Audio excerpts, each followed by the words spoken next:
Welcome back, everybody. Today, we're going to be diving deep into something I bet you haven't thought much about. Okay. Repair culture. Repair culture. And to really kind of illustrate just how deep this rabbit hole goes, Yeah. we're focusing on a very specific product Okay. called the Wrap Patch. The Wrap Patch. Have you ever heard of this? I haven't, but the name definitely sparks some curiosity. Yeah. What exactly is being patched? So think about this. Okay. You're about to, enjoy a nice cigar or maybe a hand-rolled cigarette, Right. and you discover a tear. Oh, no. Nightmare, right? Yeah, that's a bummer. This is where the Wrap Patch kind of swoops in to save the day. Interesting. It's designed to fix those little disasters and keep the good times rolling. Generally. Literally. Okay, I'm intrigued. Yeah. It seems almost counterintuitive in our disposable culture to patch a cigar. Right. I'm interested to see where this goes. That's what makes it so fascinating. Yeah. The Wrap Patch itself is pretty simple. Basically, it's a little bandage made entirely of natural rolling paper and acacia gum. Okay. No fancy synthetics or anything. Interesting. Just a natural fix. So it's not just a functional fix, it's also aligned with a certain ethos of using natural material. Exactly. But here's where the science gets cool. Okay. That acacia gum, Right. it isn't just sticky. Uh-huh. It actually creates like a super strong bond with the paper, Oh, wow. forming an airtight seal, Oh. which is really crucial for maintaining the proper burn and flavor of your smoke. That makes sense. Well, It's not just about patching the hole, it's about ensuring the smoking experience isn't compromised. exactly. You don't want a leaky cigar ruining your relaxation time. Right. And the makers of the Wrap Patch are serious about this airtight seal. Okay.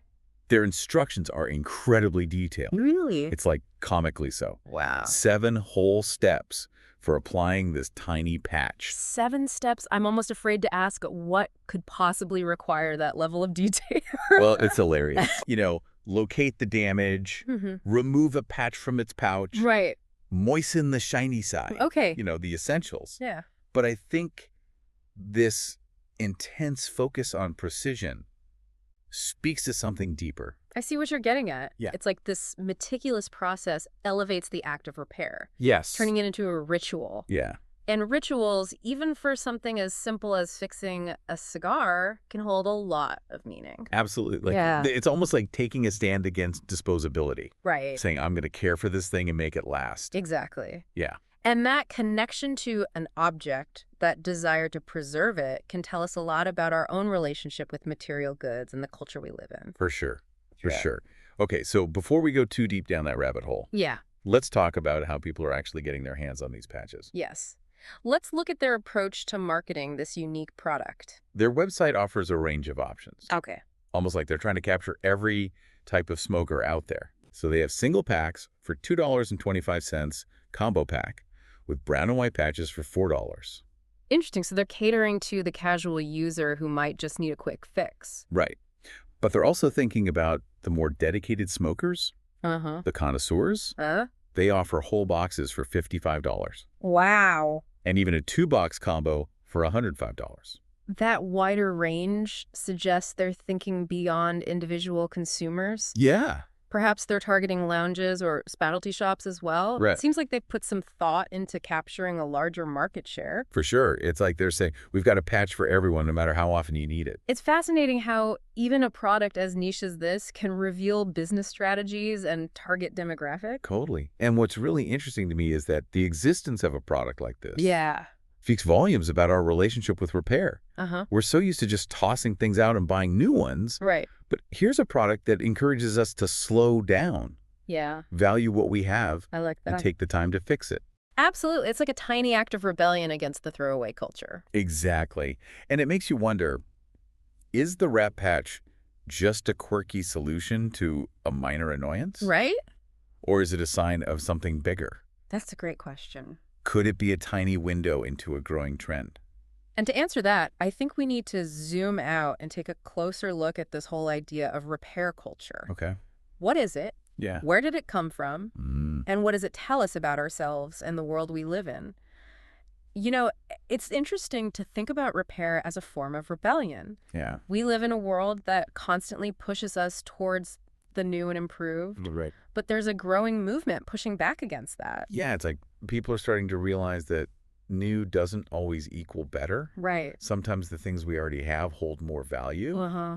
both sentimental and practical. Absolutely. And that shift in mindset is Yeah. what's driving this resurgence of repair culture. Okay. It's about appreciating craftsmanship, Yeah. durability, and the stories that objects carry. It's almost like a rejection of fast fashion, Right? planned obsolescence. Uh-huh. Like, instead of buying a new phone every year, Yeah. people are learning to fix their cracked screens, Right. replace batteries, Yeah.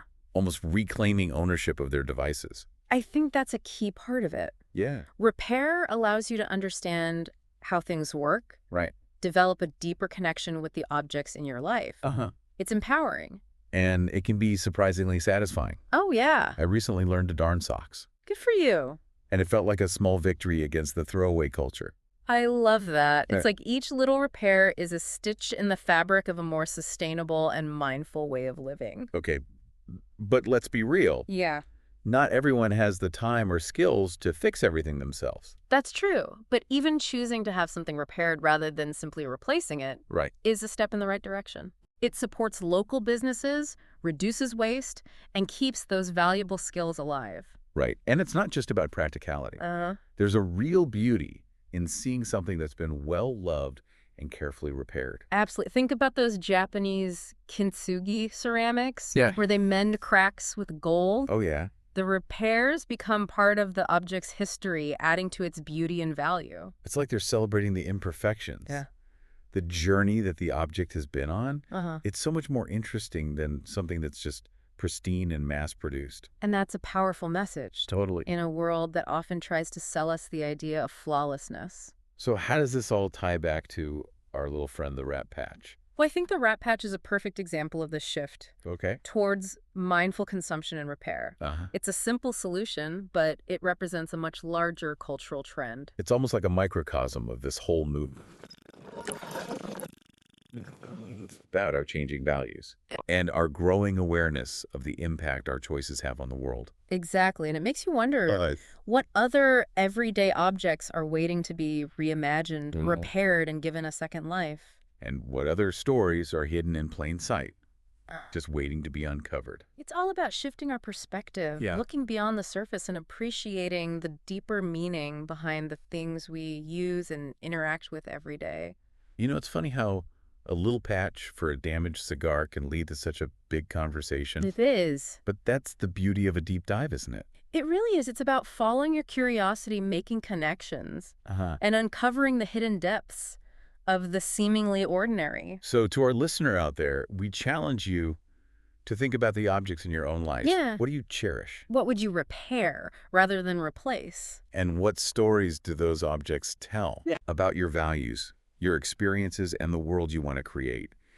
It's amazing to think that something as small as a Rat Patch can spark such a thought-provoking conversation. Yeah, it really highlights how the objects we choose to keep Right. and even repair can hold so much meaning beyond their practical purpose. Absolutely. And beyond just material objects. Yeah, This idea of repair extends to so many other areas of life, doesn't it? it really does. Yeah. We see it in the way people are restoring old furniture, Uh-huh. revitalizing vintage clothing, Right. and even preserving traditional crafts. Yeah. There's a renewed appreciation for the value of history, Right. heritage, and the things that endure. It's like we're starting to realize that we've lost something important in our rush towards constant novelty. There's a certain wisdom and satisfaction in preserving and maintaining the things that have stood the test of time. And it goes beyond the objects themselves. Yep. I think this repair mindset can also apply to our relationships, Oh, our communities, right. even our own personal growth.